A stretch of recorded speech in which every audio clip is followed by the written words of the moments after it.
Hi, I'm Suzanne McMahon, and this is Sean Cutchins. I'm a realtor, and Sean is the lender that I have been working with on many of my deals.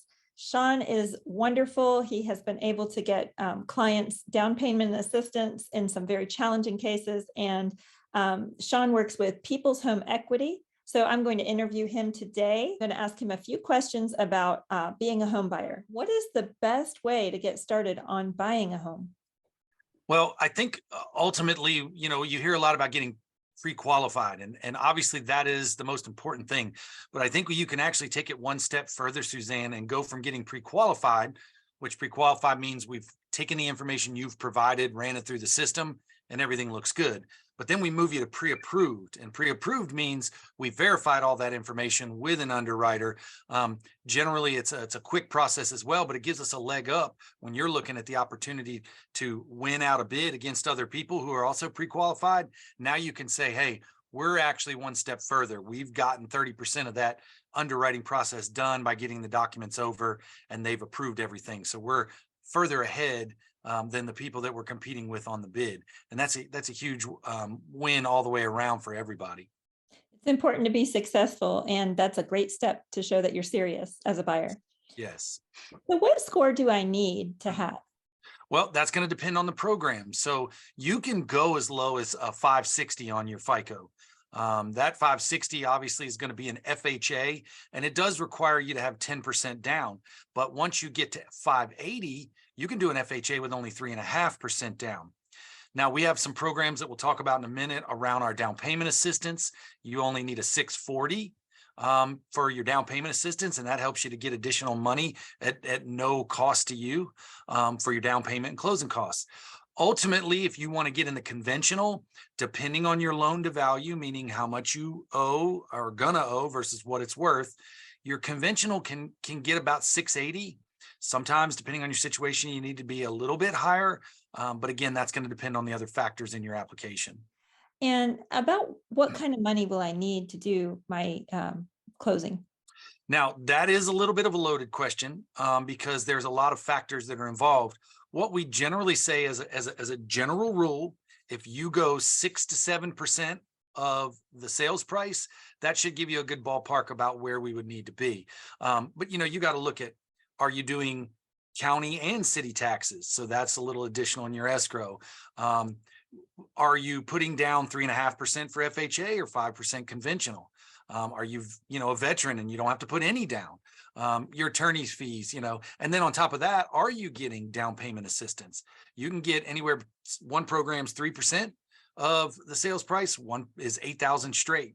Are you getting any type of gift? You can get 3% on conventional from family and 6% on FHA from, like I said, family or a very, very, close person to you, like it may be your fiance or someone like that, but you can get money down. So again, it's a loaded question, but all total, you're looking at probably 6 to 7%. Right. And how is my rate determined? Well, you're looking from a rate determination. It's going to be based on your two main things are going to be your credit score and then your loan to value. So the higher your credit score, the better chance you have of getting a little bit lower rate. And then you can take how much are you putting down? The more you put down, the better chance you have of getting a little bit better rate. You combine those two, your rate gets a little bit better. If you're doing an FHA where you're only putting 3.5% down and you're at, 580, that's going to determine, where that rate sits as well. So it really is based on those two things for the most part. And finally, about how long does the whole process take? Well, as cliche as it sounds, Suzanne, teamwork makes the dream work, right? If we get the pre-approval done up front while we're still looking for houses, then we're in a position where we've already knocked out, a few days worth of work there. You can cut, time off of that.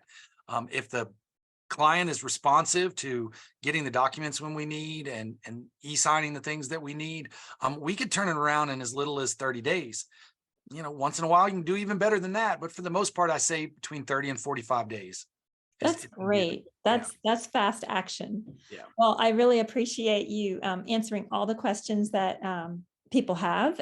So on my website, you can just go to the finance tab and then go to lenders. That's correct. The best way to reach me is going to be my cell phone. I think like most people, I've always got it with me. If I have the option to answer, I will. If not, I'll text you back. The other number is my office number, and it's a little bit harder for me to connect through there. But between my cell phone and, if it's middle of the night and you work a different shift, you can email me or, like I said, text me, and I'll get back with you as fast as I possibly can. You know, I think right now there's this misconception that it's a little bit harder right now to get houses. It's not. You just got to work a little bit harder on our end, and you've done a great job on that as well. And I appreciate it. So I'm looking forward to closing some more. All right. Well, we're a great team. And so if you need any assistance as far as a lender goes or a realtor, we're here for you. Absolutely. Thank you. So in addition to reaching out to Sean as a lender, there are other valuable pieces of information on my site that I just wanted to share. If you go over here to the Market Reports tab, you can see different cities in my area, and you can find out information such as the average price in Morganton, how many foreclosures there are, the walking score to downtown areas, and so on. And you can do that for each of these towns. And you can sell your home, find out the value of your home. You can do a search for a home. If you put in your filters for your max price, bathrooms, bedrooms, zip code, and so on, you can also go to the login tab, register, and get market reports for a zip code that you're interested in. So I hope you found some value here on my website. And if you would like to reach out, I look forward to working with you, and I'll see you soon.